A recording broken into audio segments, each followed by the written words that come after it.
नमस्कार साथियों, कैसे आप सभी लोग। मैं शशिकांत कुमार स्वागत करता हूं आप सभी का RWS civil services YouTube channel पर। और आप सबको पता ही है कि 17वें बीपीएससी मुख्य परीक्षा की तिथि निर्धारित है, जो कि अप्रैल अंतिम सप्ताह में होनी है।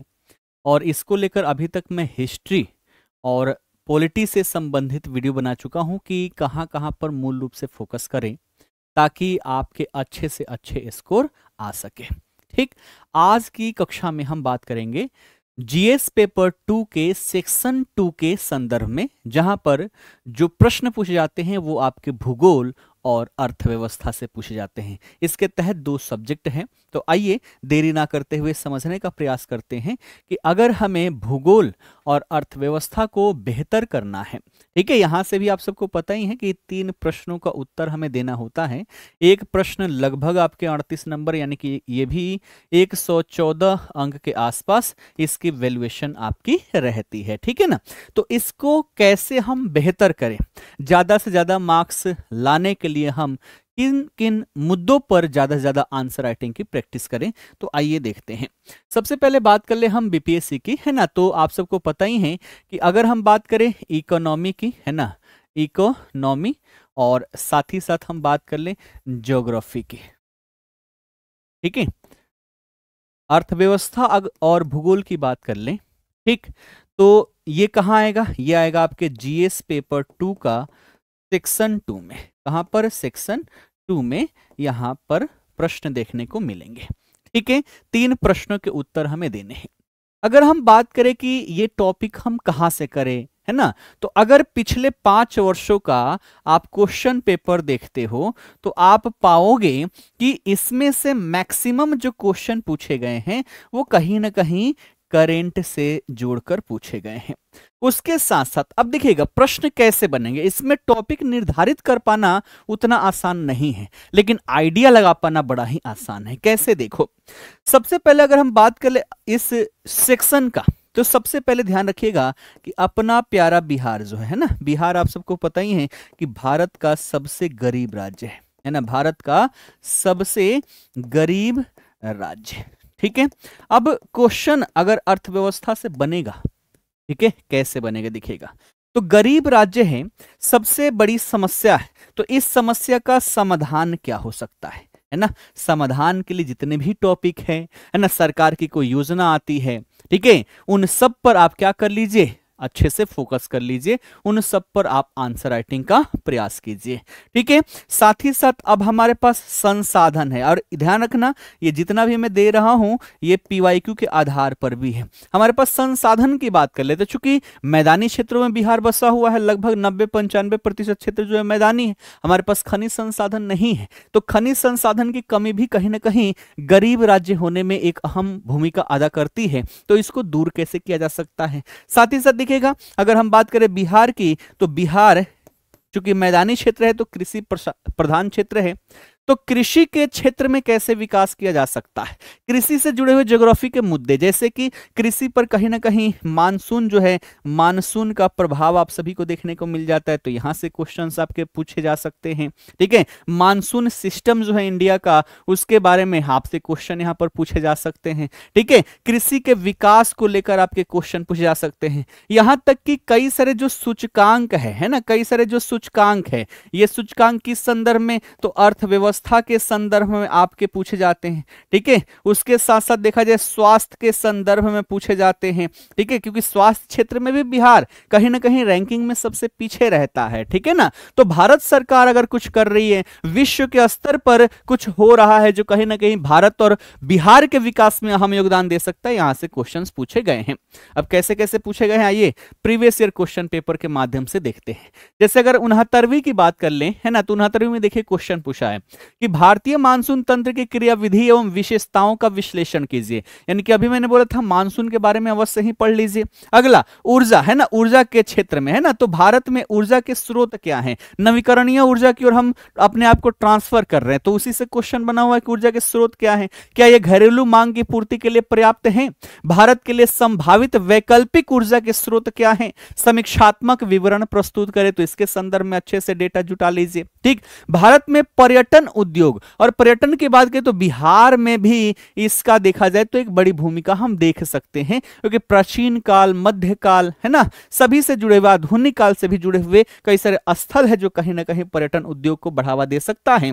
तो भारत में पर्यटन उद्योग की स्थिति का विवेचना कीजिए तथा देश में इसके भविष्य का विश्लेषण कीजिए। फिर देखिए, बिहार में अनुसूचित जातियों में अनुसूचित जनजाति जनसंख्या के वितरण का वर्णन कीजिए तथा इनकी सामाजिक आर्थिक दशाओं के स्तरों पर टिप्पणी कीजिए। तो ये जनगणना से आपके प्रश्न पूछे गए हैं, जनगणना और सोसाइटी। ठीक, अगला है कि भारत को प्रमुख भौतिक विभागों में विभाजित कीजिए तथा उस प्रदेश का वर्णन कीजिए जिसमें बिहार राज्य की भूमि सम्मिलित हो। ठीक है, तो कहीं ना कहीं बिहार से रिलेट करके कुछ भी सब्जेक्ट पढ़िए, बिहार से रिलेट करके आपको अवश्य ही पढ़ना है। अब देखिए, ये 38 नंबर में, ये 38 में 5 क्वेश्चन थे, ये अकेले 38 नंबर का है। क्वेश्चन क्या पूछा है कि बिहार की जलवायु को प्रभावित करने वाले कारकों की व्याख्या कीजिए। राज्य में कृषि जलवायु क्षेत्र यानी कि एग्रो क्लाइमेट जोन को किस प्रकार से एवं कितने भागों में विभाजित किया जाता है, यहाँ साल में कितने मौसम पाए जाते हैं, इन मौसमों के कृषि पर प्रभाव की विवेचना कीजिए। तो देखिए कैसे रिलेशन इसका बनाया हुआ है, कहीं ना कहीं कृषि से लास्ट में जाकर इसको जोड़ दिया हुआ है। ठीक है, अगर ये नहीं आता है तो फिर दूसरा ऑप्शन है आपके पास कि भारत में जनसंख्या निदेशालय द्वारा शहरों का वर्गीकरण किस प्रकार किया गया है। विभिन्न प्रकार से वर्गीकृत शहरों की 2011 की जनगणना के अनुसार कुल आबादी एवं उनके वृद्धि दर पर प्रकाश डालिए। 2011 की जनगणना के अनुसार बिहार की जनसंख्या की विवेचना कीजिए एवं राज्य में कार्यशील जनसंख्या की प्रवृत्ति पर भी प्रकाश डालिए। ऐसे क्वेश्चन आपसे पूछे गए हैं। अब देखिए आगे, अगला क्वेश्चन क्या पूछा है कि भारतीय नियोजन यानी कि प्लानिंग से क्वेश्चन पूछा गया है कि भारतीय प्लानिंग के संदर्भ में अर्थशास्त्र के ट्रिकल डाउन सिद्धांत, इसके प्रमुख तत्व, लाभ, सीमाओं और आलोचनाओं को स्पष्ट कीजिए, है ना। या फिर आप लिख सकते हैं कि भारत की मानसून प्रणाली, इसके स्वभाव, प्रकार, जलवायु परिवर्तन, वितरण, समानार्थी शब्द, पूर्वी एवं पश्चिमी जेट स्ट्रीम तथा व्यवहार्यता का वर्णन कीजिए। तो ये आपके इकोनॉमी से और ये आपके भूगोल से क्वेश्चन पूछ दिए गए। जो बढ़िया से आपको आता हो उसको यहां पर लिखिए। आगे देखिएगा, अब बात करें 68 में कैसे पूछे गए हैं। देखिएगा, राष्ट्रीय लॉजिस्टिक नीति 2022 प्रधानमंत्री गति शक्ति योजना के साथ भारत में लॉजिस्टिक दक्षता में क्रांतिकारी बदलाव लाएगी। इन्वर्टेड कमा में है यानी कि कथन दिया गया है, इसी को हमें क्या करना है, स्पष्ट करना है। अगला देखिए, अटल इनोवेशन मिशन किस प्रकार पूरे भारत में नवाचार और उद्यमशीलता को बढ़ावा दे रहा है, व्याख्या कीजिए, है ना। उसके बाद इसी में आगे कि मेंटर इंडिया, अटल इंक्यूबेशन सेंटर, ठीक, फिर है अटल न्यू इंडिया चैलेंज जैसे अटल इनोवेशन मिशन की विभिन्न पहलों पर संक्षेप में चर्चा कीजिए। ठीक, अगला देखिएगा कि बिहार में नगरीकरण के स्तर पर चर्चा कीजिए। राज्य में नगरीकरण के निम्न स्तर से संबंधित कम से कम 2 कारणों की व्याख्या कीजिए कि शहरीकरण अगर कम है बिहार में तो क्यों है। राज्य में नगरीकरण को बढ़ावा देने के लिए बिहार सरकार द्वारा हाल ही में क्या कदम उठाए गए हैं, तो सरकार क्या कर रही है इसके बारे में भी आप सभी को क्या करना है, पढ़ना है। ठीक, अगला देखिएगा कि हिंद महासागर द्विध्रुवीय गति क्या है, इसका वर्ष 2022 में भारत में मॉनसून की अनियमितता से क्या संबंध था, व्याख्या कीजिए।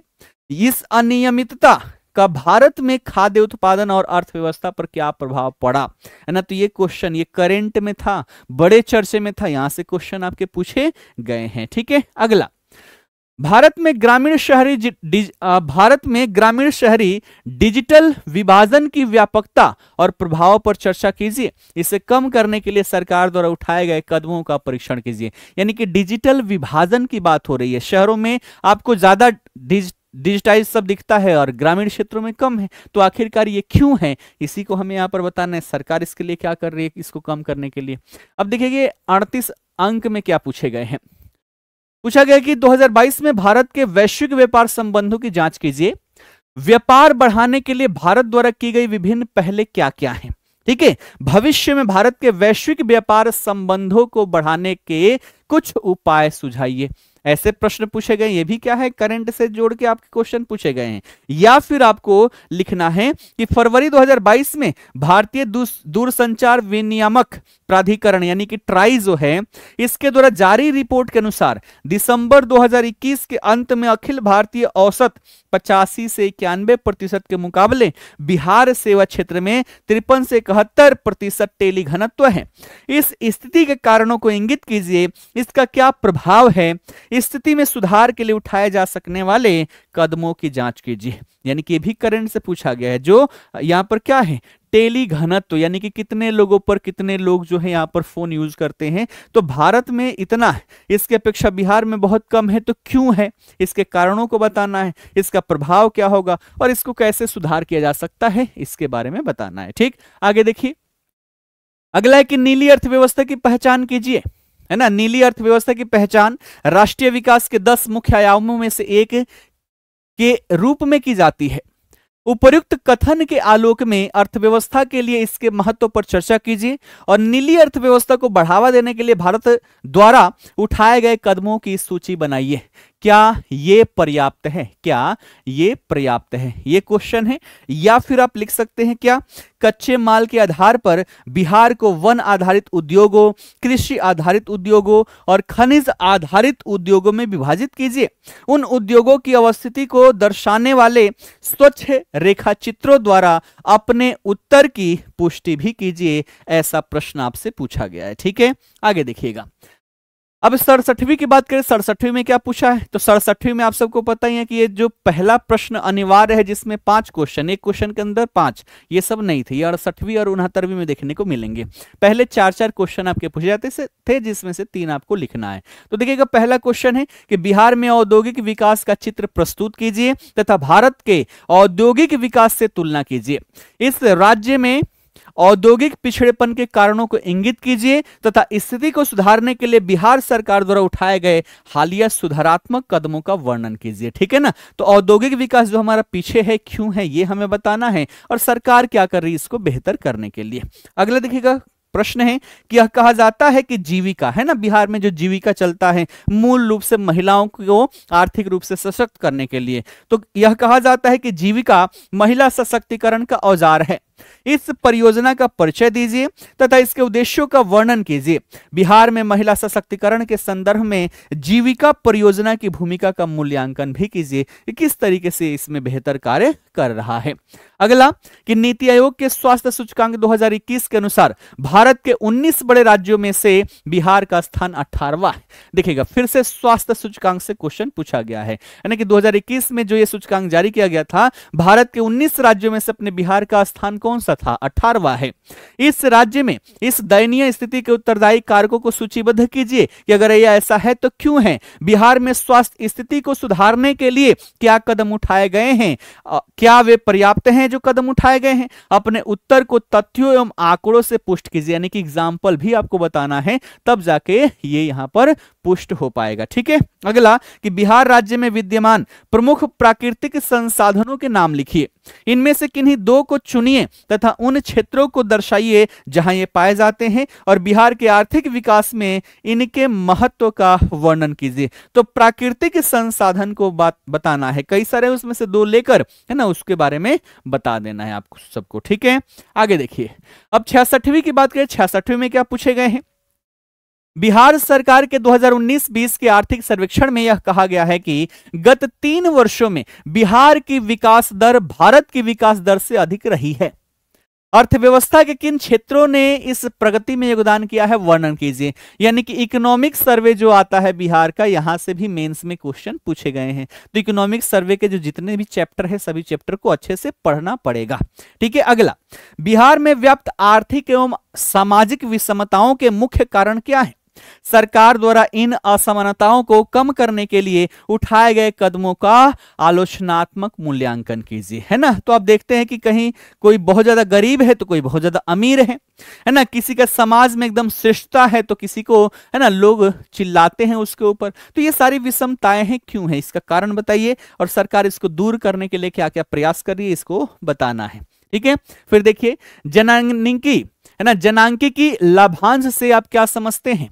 यूएनएफपीए की रिपोर्ट के अनुसार भारत विशेष रूप से बिहार को इसके लाभ उठाने के अवसर किस समय तक प्राप्त होंगे? बिहार द्वारा इस संबंध में उठाए गए कदमों पर प्रकाश डालिए। तो देखिएगा, ये यूनाइटेड नेशन की रिपोर्ट है। इस रिपोर्ट के आधार पर भी आपसे क्वेश्चन पूछे गए हैं जो कि कहीं ना कहीं करंट से जुड़ा हुआ है। ठीक है, फिर मानव विकास का मापन कैसे किया जाता है? मानव विकास कार्यसूची को प्राप्त करने के लिए बिहार सरकार की 7 प्रतिबद्धताएं क्या हैं? इन लक्ष्यों को प्राप्त करने के लिए सरकार की योजनाओं को समझाइए।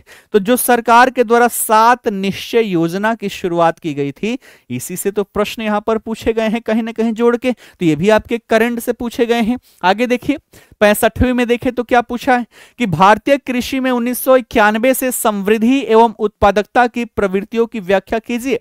बिहार में कृषि उत्पादन और उसकी उत्पादकता को बढ़ाने के लिए क्या व्यवहारिक उपाय किए जाने चाहिए, है ना? तो कृषि क्षेत्र 1991 से, है ना, 1991 से क्या क्या चेंजेस आए हैं उसके बारे में बताना है ना? आगे देखिएगा, पूछा गया है कि भारत में आर्थिक सुधारों के बाद के काल में आर्थिक नियोजन की प्रासंगिकता की विवेचना कीजिए। इस संदर्भ में समझाइए कि किस प्रकार राज्य और बाजार देश के आर्थिक विकास में एक सकारात्मक भूमिका निर्वाह, है ना, सकता है। ठीक है, निभा सकता है यहां पर होना चाहिए, है ना, निभा सकता है। यानी कि यहां पर क्या पूछा हुआ है कि भारत में जो आर्थिक सुधार हुए कब? 1991 में, वही एलपीजी वाला, और उसके बाद से, है ना, बिहार के संदर्भ में उसको रिलेट करके यहां से क्वेश्चन पूछे गए हैं। ठीक है ना, ध्यान रखिएगा। अगला क्वेश्चन क्या पूछा गया है? एमएसएमई से पूछा गया। देखिए, लघु, है ना, सूक्ष्म, लघु एवं मध्यम उपक्रमों की नई परिभाषा बताइए। जो इसकी परिभाषा चेंज हो गई, ठीक है, वो बताना है। भारत में औद्योगिक वृद्धि की गति को तीव्र करने व आत्मनिर्भर भारत अभियान की सफलता को सुनिश्चित करने में इन उपक्रमों की भूमिका का आलोचनात्मक मूल्यांकन कीजिए। ठीक है, तो ये आपसे पूछा गया है ना, और ये भी कहीं ना कहीं करंट से जुड़ा हुआ है। और फिर देखिएगा, बिहार के तीव्र आर्थिक विकास में मुख्य बाधाएं क्या है? इन बाधाओं को किस प्रकार दूर किया जा सकता है ना? तो जो तीव्र आर्थिक विकास, आप सबको पता ही है कि औद्योगिकरण के माध्यम से ही ज्यादा तीव्र विकास हो सकता है, लेकिन बिहार में औद्योगिकरण क्या है? बड़ा ही कम है। लेकिन बावजूद उसके भी किस तरीके से इन बाधाओं को दूर किया जा सकता है, ये सब बताते हुए आपको आंसर देना है। और ये सारे प्रश्न जो है 38 नंबर के हैं। तो ऐसे ऐसे प्रश्न जो है आपके भूगोल और अर्थव्यवस्था सेक्शन से पूछे गए हैं। आशा करता हूं इसको आप सभी लोग अच्छे से समझे होंगे और इसके आधार पर अपनी एक पृष्ठभूमि बना लीजिए और उन सभी टॉपिक को कवर कर जाइए जो कहीं न कहीं बिहार और भारत के डेवलपमेंट में अहम योगदान देता है। ठीक है, तो मिलते हैं फिर ऐसे ही एक नए टॉपिक के साथ, नए सेक्शन के साथ। फिलहाल के लिए आप सभी का बहुत बहुत धन्यवाद।